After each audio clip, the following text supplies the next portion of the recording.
What is up, ladies and gentlemen? How are you guys doing today? Welcome to another exciting episode of Shark Month. And ladies and gentlemen, as you can see, I have this in my hand.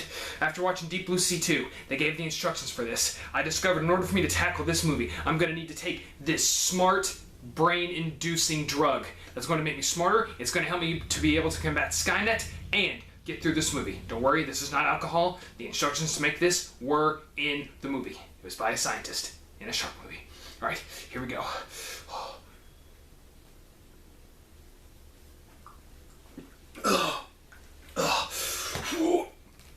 Oh, I feel like I'm getting smarter.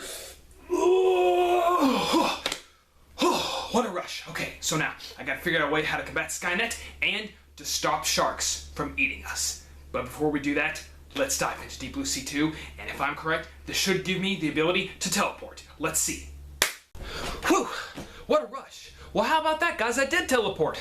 It's a good thing I figured that out after watching a single generic shark movie. Whew. And yes, I only teleported about a couple feet, but now I know how to combat Skynet. Ladies and gentlemen, welcome to my review of Deep Blue Sea 2, as we're going to be diving right back into the big deep blue to discover exactly what is up with this movie, Deep Blue Sea 2. Now, the original Deep Blue Sea came out in 1999, and it was really just a generic shark movie, but to try to skyrocket other actors' career, like that of LL Cool J, and I'm probably sure Samuel L. Jackson was making enough money already, because he either did Star Wars Episode 1 before or after this. Either way, he was making money, and Thomas Jane, this is probably what got him started. The only other movie I've seen him in is the Punisher movie that came out in 2004, 2002. But, okay, so Deep Blue Sea 2, now, Deep Blue Sea 2, I want to say doesn't really have that much of a connection to the first one, other than the fact that there may be a small line in the film that connects the main character, who is played by Danielle Savier. She plays a character named Missy. They never give away her last name, but it is somewhat hinted at that she is the daughter of the main character, Susan, from the first movie, who was trying to cure Alzheimer's disease due to a protein that was in sharks' brains. And the fact of the matter is, Deep Blue Sea 2 is one of those generic sequels, and what I mean by that, it's the Jurassic Park 3 of the Deep Blue Sea movies, and there's only 2 movies, and I'm hoping they don't make a third. But I'll go into that here in a couple minutes, but I'm just going to go over, like, another character. Missy is she's a shark analyst, basically kind of like a shark paleontologist or whatever. She's basically going around from place to place trying to give her foundation money because it's a low foundation and it doesn't have that much money. Gee, who remembers that from Jurassic Park 3? We got that. We got her saying that she's never going to swim with a certain shark, but what happens in the movie? She ends up swimming with that shark, somewhat. So there's that from Jurassic Park 3, just has to do with sharks instead of dinosaurs. And then we have giving crap ton of money to get her to do so. So there's another one. But the one line I do like in the beginning of this film is where she's basically trying to say that sharks are not these generic monsters that we've made them out to be due to Hollywood. I thought that was a very cool little break in the fourth wall joke, because ever since Jaws, oh my gosh, everyone is terrified of sharks. And she's basically trying to say the great whites are not as dangerous as the media has made them out to be. And then there's a line where they're like, well, what kind of shark would you not swim with? And she's like, definitely a bull shark. Because bull sharks, and this is actually a truth, bull sharks are very unpredictable, especially where they can swim in both natural and salt water. So bull sharks are very dangerous, and they are not exactly the most friendly or something you want to be swimming with. And I love sharks. So we got that. We got the villain of the movie named Carl Durant, who the whole entire thing is, he is basically worried that Terminator is going to happen. He has seen Terminator way too many times. He's like, all right, I've got to stop this. You know what I'm going to do? I'm going to find some bull sharks. I'm going to take the proteins from their brains, make this generic drug that makes us incredibly smart.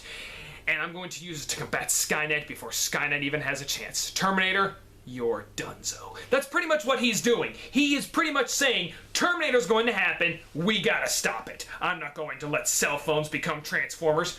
I don't even know what that has to do with Terminator. But the point is, he's basically afraid that we are going to go extinct due to technology getting smarter and AI becoming a major thing. And he just decides it's an incredible smart idea to, one, take the drug himself, which makes him so smart that he is incredibly stupid. You know, too smart for his own good. You know, we got that. Also, he decides it's a brilliant idea to test this drug and to purposely make bull sharks smarter. You know, what could possibly go wrong there, right? Oh, I don't know, except for the matter of the fact that the bull sharks take it personally. And you know, like in Jaws the Revenge, where it says, this time it's personal? Yeah, this time it really is personal, because the bull sharks actually do another amazing thing that goes against physics. Sharks cannot stop swimming. A bull shark literally stops swimming in mid-place and somehow is able to listen to what we as a human being are saying. They can understand that of the concept of the human animal. Yeah, sure. So they're able to basically hear, when my experiment is done, we will kill the sharks. They will not get out again because, of course, the sharks have gotten out before. And they're doing things that they shouldn't be doing. So we got the generic thing from Deep Blue Sea 1 where the sharks are doing things and getting out like they should not be doing, and now they're basically trying to say, oh, my sharks can't do that. The story is very generic. It's a combination of this. This is what it's a combination of. The original Deep Blue Sea, Jurassic Park 3, Piranha, and it has some concepts from Jurassic World. You know, wonderful. The characters we have in this movie, as I've already went over two of them, the main character and the villain, we have the shark expert who has an awesome name, is Trent. He is basically, he's the shark expert, but he's also the Owen Grady of this movie, because just like how Owen Grady was able to control the raptors in Jurassic World, he basically has this like little thing where he can click and he can make the sharks disband.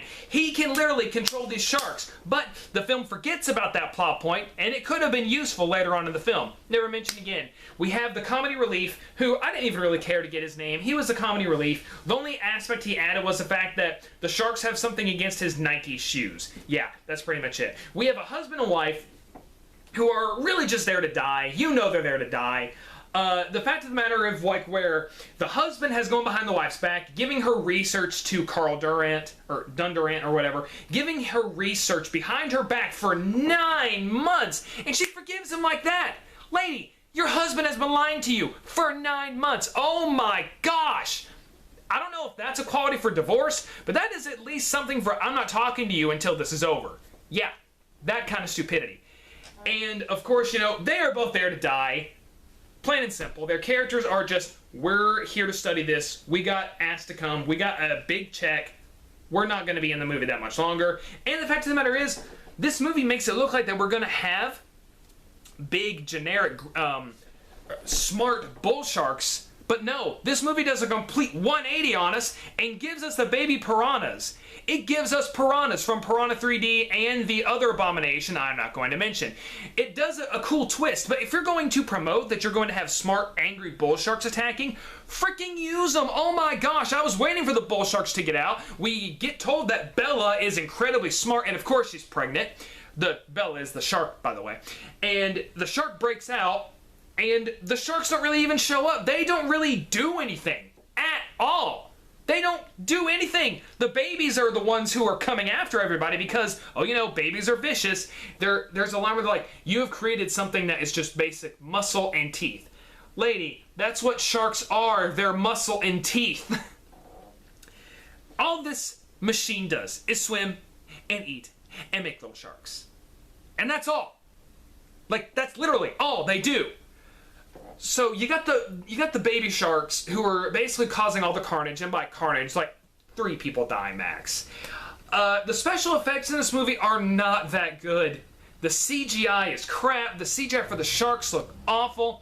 But I will give this: the animatronic or animatronics that they use in this movie are actually really good. It looks really good. There is one intense scene, there's one intense scene where they're basically trying to prove that Bella is pregnant because Missy's like, she's pregnant. That's why she's doing all this strange stuff. So they decide, okay, we're gonna give her this drug that's gonna knock her out for like a good hour or so. And there's an intense scene where they're basically trying to get some DNA from her, and the guy has his hand in the mouth, and you know that the shark is eventually gonna wake up, and there's a somewhat tense scene where he keeps looking at the shark's eye. And then the shark wakes up, and then all heck ensues. That was a pretty good scene. So I will give this movie that. So far, all this movie has is good animatronics and that one intense scene. The acting in this movie is okay. A lot of the dialogue in the film looks like it wasn't able to be redone. And it's just kind of like a generic monster shark movie. That's really all it is. The only good aspect in this film, and this is another good thing. So far we got 3 aspects, is the fact of the matter of that Missy is going from place to place trying to fund her foundation and basically say that great white sharks are not the monsters that cinema or media or anything has been making him out to me. The documentaries, she's going basically to prove that sharks are not as dangerous and monstrous and wanting to eat people as we as human beings portray them to be. If she is the daughter of Susan from the first movie, they gave her somewhat character aspects of her, whereas in the first movie, she was basically wanting to find a cure for Alzheimer's with the protein in the shark's brains. She's just wanting to try and give sharks their good name back. Guys, overall, Deep Blue Sea 2 is not that good of a sequel. It's a movie I'm certainly not going to watch again. Guys, put in the comments below, what do you think of Deep Blue Sea 2? If you have seen it, what do you think of the original Deep Blue Sea? What do you think about the characters from this movie compared to the characters in the first movie? I really want to know. Guys, thank you so much for checking out this movie. Thank you for swimming along and checking out the review with me. Hit that like button. Let's get this video about 10 to 20 likes, or even 30. Let's go for 50. And don't forget to hit up my Patreon. Don't forget to hit up my Instagram or my Facebook. And ladies and gentlemen, I am working to get my Patreon going and to make it better. Also, in the description below, I will have the link. I will have the links for my Patreon, or at least I'm going to try to. My links for my Patreon and my 2 reviews on the Meg Origins book and the Deep Blue Sea movie. Guys, thank you so much. Summer's almost over, but don't worry, you're still going to have a lot more fun in the sun and in the water. Stay safe, stay away from sharks, and I'll see you guys